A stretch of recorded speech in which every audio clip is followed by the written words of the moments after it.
Hello दोस्तों, नमस्कार।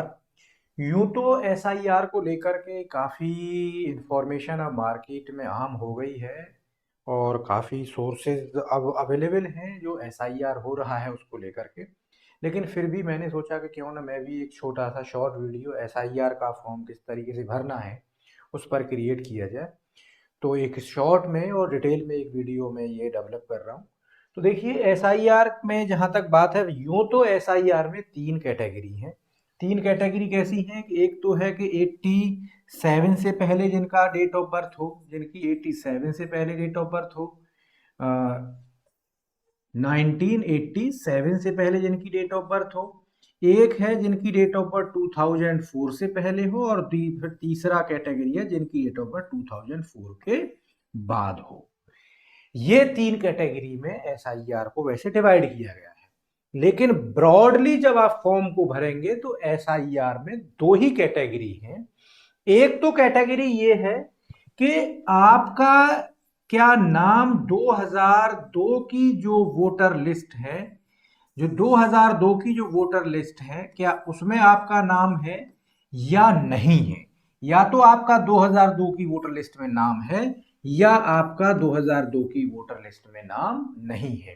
तो ये दो ब्रॉडर कैटेगरी हैं इस फॉर्म को भरने की। बहुत ज्यादा कोई इसमें कोई बहुत परेशान या प्रॉब्लमेटिक या परेशानी में आने की चीज नहीं है। आप देखिए, 2 मिनट में इस फॉर्म को भर देंगे। देखिए, सिंपल सी चीज है, ये आपका फॉर्म है जो आपको बीएलओ फॉर्म देगा। उसमें आपका यहां पर ऑलरेडी एक फोटो प्रिंटेड रहा होगा, अगर आप पहले से वोटर हैं तो। नए वोटर्स को जाहिर सी बात है अलग से फॉर्म 6 भर के नया वोट आता है। तो ये एसआईआर हो रहा है बेसिकली जो पुराने वोटर्स हैं उनको चेक करने के लिए कि उनके वोट फेक तो नहीं है। तो ये है यहां पर आपका ओल्ड फोटो। ऑलरेडी जब बीएलओ आपको देगा, यहां पर बीएलओ का बाकायदा कॉन्टेक्ट नंबर भी पड़ा होगा। जो भी बीएलओ का कॉन्टेक्ट नंबर है वो यहां पर बीएलओ का कॉन्टेक्ट नंबर, फोन नंबर आपको मिल जाएगा। तो यहां पर आपका old mobile number, old phone photo already pasted होगा। यहां पर आपको अपना करंट फोटो, अभी का ताजा ताजा फोटो लगा देना है। फिर उसके बाद में देखिए, जो मैं कह रहा था कि ये फॉर्म बेसिकली दो फॉर्म में, पार्ट में भरना है। नंबर एक पार्ट तो ये है कि ये देखिए, जो ऊपर ये जो पोर्शन है, ये जो पोर्शन है भरने का, ये जो पोर्शन है यहां से ये जो पोर्शन है भरने का आपका, ये वाला पोर्शन, ये तो सभी को भरना ही है। ये सभी को कॉमन है। इसमें देखिए, कोई खास चीज ऐसी नहीं है भरने के लिए कि कोई स्पेशल हो, कोई खास चीज हो, कोई स्पेशल चीज हो। तो कुछ भी ऐसा स्पेशल इसमें भरने का नहीं है। सिंपल आप देखेंगे यहां पर जो बंदा है जिसका आप एसआईआर करने जा रहे हैं उसकी डेट ऑफ बर्थ सिंपली भर देंगे।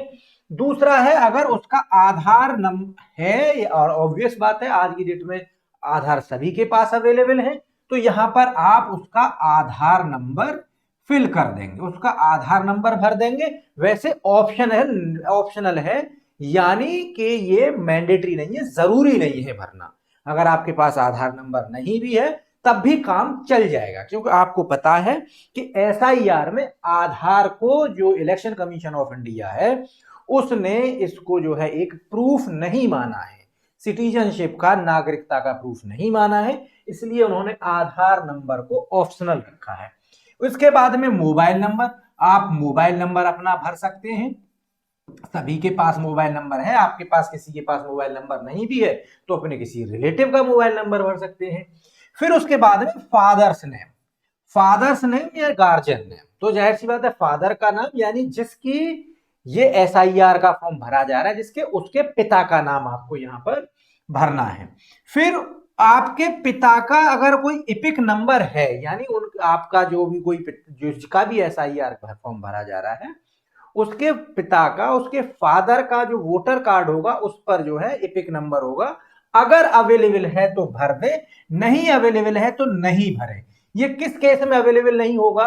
ये उस केस में अवेलेबल नहीं होगा ज्यादातर केसेस में कि जिनका जो वोटर लिस्ट में नाम है 2002 से पहले की में भी, या 2002 की में भी, यानी उनके फादर काफी एज्ड रहे होंगे, हो सकता है काफी पहले उनका जो है इंतकाल हो चुका हो सकता है कि अब उनका वोटर कार्ड अवेलेबल नहीं हो।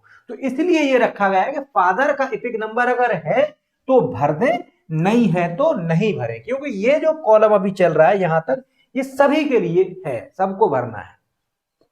फिर इसके बाद में मदर का नाम, माता का नाम भर देना है। अगर माँ का भी एपिक नंबर अवेलेबल है तो भरना है, नहीं अवेलेबल है तो नहीं भरना। क्यों मैंने यहां पर इसको ऑप्शनल रखा गया है कि जैसे मैंने अभी बताया कि अगर किसी का डेट ऑफ बर्थ ऑलरेडी 2002 की अगर वोटर लिस्ट में उसका नाम उसका है वोटर लिस्ट में, तो आप सोचिए वो कितना एज्ड होगा आज की डेट में। उसके माँ बाप हो सकता है बहुत पहले गुजर चुके हों, उनके जो वोटर कार्ड्स हैं उनका वोटर लिस्ट का आज की डेट में कोई रिकॉर्ड नहीं अवेलेबल हो, तो वो एपिक नंबर कहां से लाएंगे। फिर स्पाउसेस का नाम, यानी स्पाउसेस यानी कि कोई लेडी है तो उसके हस्बैंड का नाम, और अगर कोई मैन है, कोई मेल है, तो उसके वाइफ का नाम यहां पर भरेंगे। और वाइफ या हस्बैंड के वोटर कार्ड का एपिक नंबर अगर अवेलेबल है तो भरेंगे। यहां भी ये वॉलंटरी है, जरूरी नहीं है। तो अब यहां से पहले मैं फर्स्ट कॉलम की जिसकी मैं बात कर रहा था, पहले मैं फर्स्ट कॉलम की बात कर लेता हूं कि फर्स्ट कॉलम को जब आप भरेंगे तो फर्स्ट कॉलम को भरना कितना आसान है। देखिए फर्स्ट कॉलम को भरना बहुत आसान है, कोई बहुत ज्यादा टफ चीज नहीं है फर्स्ट कॉलम को भरना। आप देखिए एक बार पहले मैं इसी को थोड़ा सा ओवरव्यू फिर से कर लेता हूं। तो देखिए सबसे पहले आप फर्स्ट कॉलम में क्या भरेंगे, यहां पर अपनी डेट ऑफ बर्थ भरेंगे, यहां पर अगर आधार नंबर अवेलेबल है तो भरेंगे, नहीं अवेलेबल है तो नहीं भरेंगे। मोबाइल नंबर आप डाल देंगे, सभी के पास है। पिता का नाम लिख देंगे। पिता का अगर एपिक नंबर यानी वोटर आईडी कार्ड का एपिक नंबर है तो भरेंगे, नहीं है तो वॉलेंट्री है, कंपलसरी नहीं है। फिर वैसे ही माँ का नाम भरेंगे, माँ के वोटर आईडी कार्ड का नाम नंबर भरेंगे, अगर है तो सही, कंपलसरी नहीं है। फिर अपने हस्बैंड या अपनी वाइफ का नाम भरेंगे और उनके एपिक नंबर अगर अवेलेबल है तो वो भर देंगे, ठीक है। नहीं है तो नहीं भी भरेंगे, कोई जरूरी नहीं है। आ जाते हैं सेकंड पार्ट पर। तो देखिए सेकंड पार्ट क्या है, इसका इस फॉर्म का सेकंड पार्ट देखिए यहां से शुरू होता है। This is the basically second part, this is the basically second part. ये सेकंड पार्ट है। सेकंड पार्ट को लेकर के लोगों को बहुत ज्यादा कंफ्यूजन हो रहा है कि किस तरीके से भरें नहीं भरें। तो सेकंड पार्ट को फिर मैं अब यहां क्लियर करता हूं। देखिए जो सेकंड पार्ट है उसको जहां तक भरने की बात है, तो देखिए इसमें दो पार्ट है, जैसे मैंने पहले ही कहा कि एक तो वो है जिनका जो नाम है 2002 की वोटर लिस्ट में है, और एक वो है जिनका नाम 2002 की वोटर लिस्ट में नहीं है। तो जिनका देखिए नाम 2002 की वोटर लिस्ट में है उनको ये वाला फॉर्म भरना है, और जिनका नहीं है, नहीं वालों को ये वाला फॉर्म भरना है। ध्यान दें, पहले तो ये चीज है कि जिनका है वोटर लिस्ट में नाम 2002 की में उनको ये वाला फॉर्म भरना है, जिनका 2002 की वोटर लिस्ट में नाम नहीं है उनको ये वाला फॉर्म भरना है। भरना सिंपल है। जो बंदा है जिसका 2002 की वोटर लिस्ट में नाम है, जिसका एसआईआर हो रहा है, यहां पर उसका नाम, खुद का वोटर का नाम आ जाएगा। उसका एपिक नंबर अगर उस वक्त पे कुछ था है अवेलेबल तो एपिक नंबर हो सकता है कि उसका वोटर आईडी कार्ड पुराना हो, उस पर एपिक नंबर ना हो, ठीक है। उसके किसी रिलेटिव का नाम, उसके रिलेटिव का नाम यहां पर क्या आएगा, उसके रिलेटिव का नाम आएगा उसका कोई भी फादर का नाम, उसकी मदर का नाम, वो आ जाएगा। यहां पर रिलेशनशिप लिख देंगे कि रिलेशनशिप क्या है, वो फादर है, मदर है या ब्रदर है, जो भी है। उसके बाद में उसका district, for example district Aligarh लिख देते हैं यहां पर। उसका state, for example Uttar Pradesh. उसका कोई भी नंबर, यहां पर उसका जो अकाउंट नंबर यानी पार्ट नंबर है, यहां पर पार्ट नंबर आ जाएगा, यहां पर जो पार्ट नंबर आ जाएगा, यहां सीरियल नंबर आ जाएगा। उस वोटर लिस्ट के अकॉर्डिंग, उस वोटर लिस्ट के अकॉर्डिंग जो 2002 की वोटर लिस्ट है उसके अकॉर्डिंग ये नंबर्स भी आ जाएंगे। मैं अभी भरा हुआ फॉर्म भी दिखाऊंगा आपको। सिमिलरली जिनका 2002 की वोटर लिस्ट में अगर नाम नहीं है तो वो इस फॉर्म को भरेंगे, यहां से लेकर के इन चीजों को भरेंगे। भरेंगे कैसे, देखिए भरने का सिंपल तरीका ये है। ये फॉर्म आई थिंक आपको विजिबल हो रहा होगा कि देखिए ये भरने का तरीका है।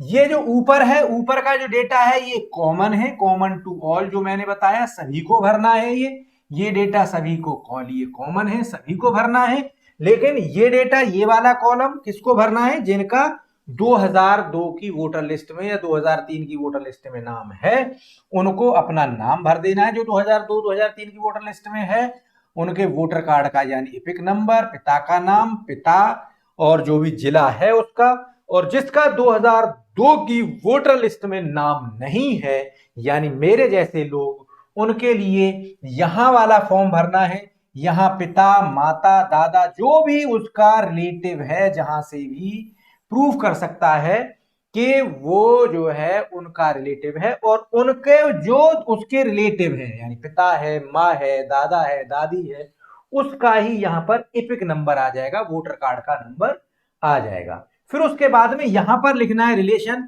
वो किससे रिलेशन अपना प्रूफ करना चाह रहा है? फादर से। नॉर्मली जाहिर सी बात है, ज्यादातर केस में किससे रिलेशन प्रूफ हो रहा होगा? फादर से।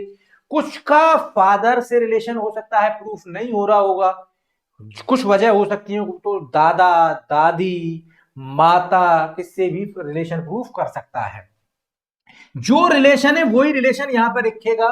फादर का एपिक नंबर ऊपर भर रहा है तो पिता लिखेगा, मदर का एपिक नंबर भर रहा है तो माता लिखेगा, दादा, दादी, भाई, बहन जो भी है वो यहां लिखेगा, जो जिला है। तो यानी बहुत सिंपल है, बहुत ज्यादा इसमें दुश्वारी नहीं है। को आसानी से भरा जा सकता है, कोई ज्यादा ऐसी दुश्वारी का चीज ये नहीं है। सिंपली इस फॉर्म को भर के अपने बीएलओ को, जिसका इस पर ऑलरेडी जब बीएलओ आपको फॉर्म देके जाएगा, उसका कॉन्टेक्ट नंबर होगा, उसका लेकर के आप डिटेल भर सकते हैं और उसको शेयर कर सकते हैं। तो अगर फिर भी कोई आपको इश्यू लग रहा है तो आप कमेंट करके बता सकते हैं हमें, हम जरूर उसको सॉल्व करने की कोशिश करेंगे। Thank you.